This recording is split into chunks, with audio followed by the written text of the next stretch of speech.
What's going on, everybody? I'm back with another video for my Omi homies. So DesignerCon UK is in the rear view mirror. We are still in the middle of a crypto and NFT bear market, but my conviction hasn't changed. My thesis on Veve hasn't changed. And yesterday, David Yu gave an interview where he talked about some things. He talked about the future, the vision, and it just kind of bolstered and reinforced my thesis. In this video, I'm going to give you my analysis of the highlights of David Yu's interview yesterday. I'm going to talk about some other things, so stick around. There is a lot to talk about. If you like this sort of content, make sure you hit the like button, subscribe to the channel.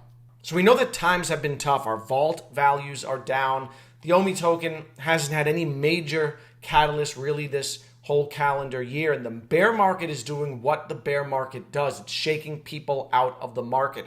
People who have weak hands, people who don't have conviction and belief in the project, they get shaken out, and it slows down new user growth.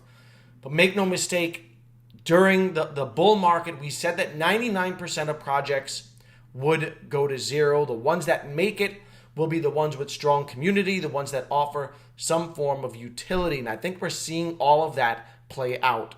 Just take a look at what's happening over on OpenSea. Trading volume is down over 90% since January.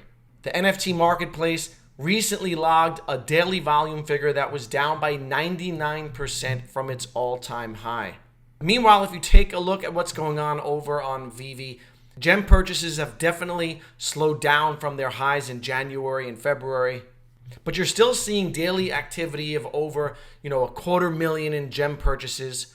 You're still getting some days with $500,000 in gem purchases, and on big drop days, they're still doing over $1 million in gem purchases. And when you take those numbers in the context of the macro environment, in the context of what's going on in the entire NFT space, I think it shows that Veve is actually holding up pretty well. And I think the reason for that is you can just look over on Twitter, look what's happening at the DesignerCon event. It's the community. It's the community that's been built around this project. I think David Yu said that there were about 2,000 people who went to DesignerCon just for Veve. You can see the passion of the community and the engagement at DesignerCon, the after parties. I think there are now actually 18 people who have a Veve tattoo. So the community, we might be in a bear market, but the community is still super strong, and it's the community that's going to drive this project long term. Now, during this bear market, a lot of vulnerabilities have been exposed. The old collectibles have bled against the new collectibles because we haven't had that user growth. The team has continued their slow rollout of things, but there was a tweet that I, retweeted by Lark Davis that I think really applies to Veve. In speaking about crypto, Lark tweeted out, "Most overestimate what they can achieve in a year and underestimate what they can achieve in 5 years." I think that tweet is particularly relevant to Veve and Omi. We've all kind of overestimated what they're going to do in the short term. I think they themselves overestimated what they were going to get out. For a while, they were overpromising and under-delivering. It led to frustration. It led to FUD. If you believe that by the year 2025, by the year 2030, they're going to implement these things that we've been waiting for, then everything is going to be fine. But it's very important that we remind ourselves that this is a long game. We have to have a long-term mindset. I want to talk a little bit about what David Yu said yesterday in an interview at DesignerCon. He talked about a lot of things.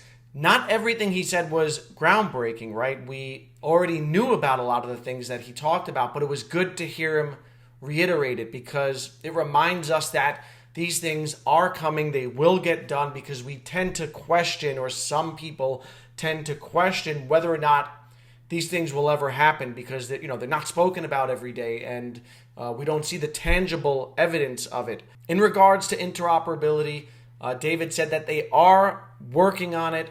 They do have agreements in place with a number of artists with some of their brands. The metadata is a priority. Making the metadata visible is a priority. this quarter, and the metadata will be available on the app. David said that interoperability would come in stages, and one thing that he's worried about is just communicating how to do things properly, and making sure that people who aren't necessarily a lot of people in Veve aren't really in the crypto space or in the NFT space, that they know how to take care of their assets in regards to self-custody. In regards to the Veveverse, David said that it would roll out in stages. It would start with the showroom, which we already knew, but he kind of gave us some insight into their thought process. They don't want to put out a metaverse where there's nothing to do. They don't want to put out a virtual world and have people go to it and there's nothing really there to do, and then they just kind of like leave it and have a bad first impression of it. So they're going to roll it out in stages, starting very simple with a showroom. One thing that I think kind of bolstered people's confidence was that he said that the Veveverse would be unreal. So it was good to hear him speak of it with some level of confidence. I don't expect the Veveverse to roll out in 2022. I think we'll get it in 2023, but it really won't be fleshed out for years to come. All right, this to me is a very long-term plan. It's going to take time to build out.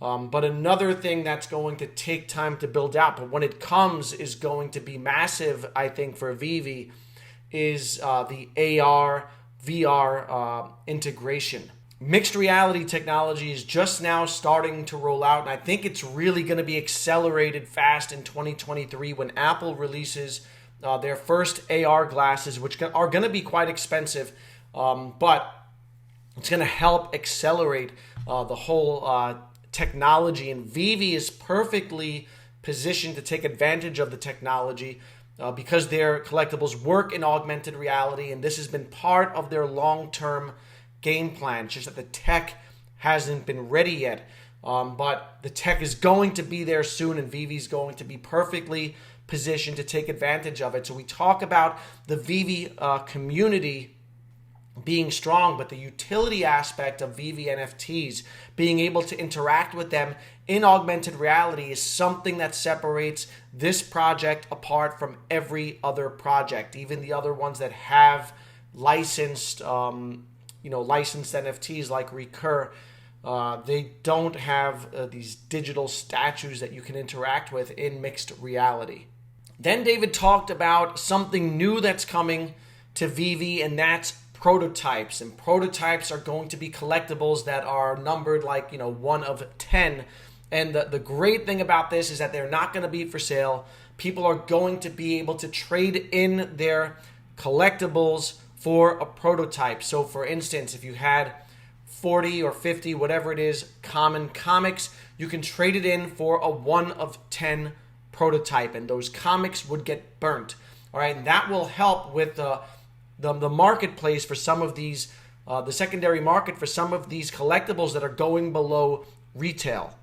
That'll be good for collectors. It will be good for the collectibles. And most of all, I think it's innovative. It shows that the team is continuing to innovate. They're continuing to think of ways to enhance the collecting experience. So I'm really, really excited about that prototype news.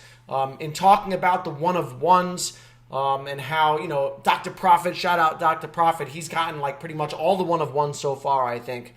And of course, those are meant to sell at a premium rate because they're 1 of 1s. But even in terms of trying to democratize that aspect of Veve, he talked about doing raffles for 1 of 1s. So people could, put 5 gems in and hope to win a lottery ticket. So it's, a lottery, so you put $5 in, and if you win, you get this collectible that's valued at over $10,000. So that also is innovative. It democratizes that aspect of collecting. David also talked about advertising, and that was a hot topic of conversation in the community last month. I touched on it. Why didn't they advertise for Amazing Fantasy 15? And he said that they just weren't ready. The product was not ready for advertising. They, with MTL just rolled out in KYC, and with the issues that they've been having with that, and they need to troubleshoot through those and solve the problems. It wasn't the right time to advertise and bring in new users who would just get frustrated by the problems they encountered when they tried to KYC and get rejected through no fault of their own. So they're waiting to work out some of the kinks in these new systems before they roll out targeted advertising. And that's going to happen Q4 this year, Q1 next year.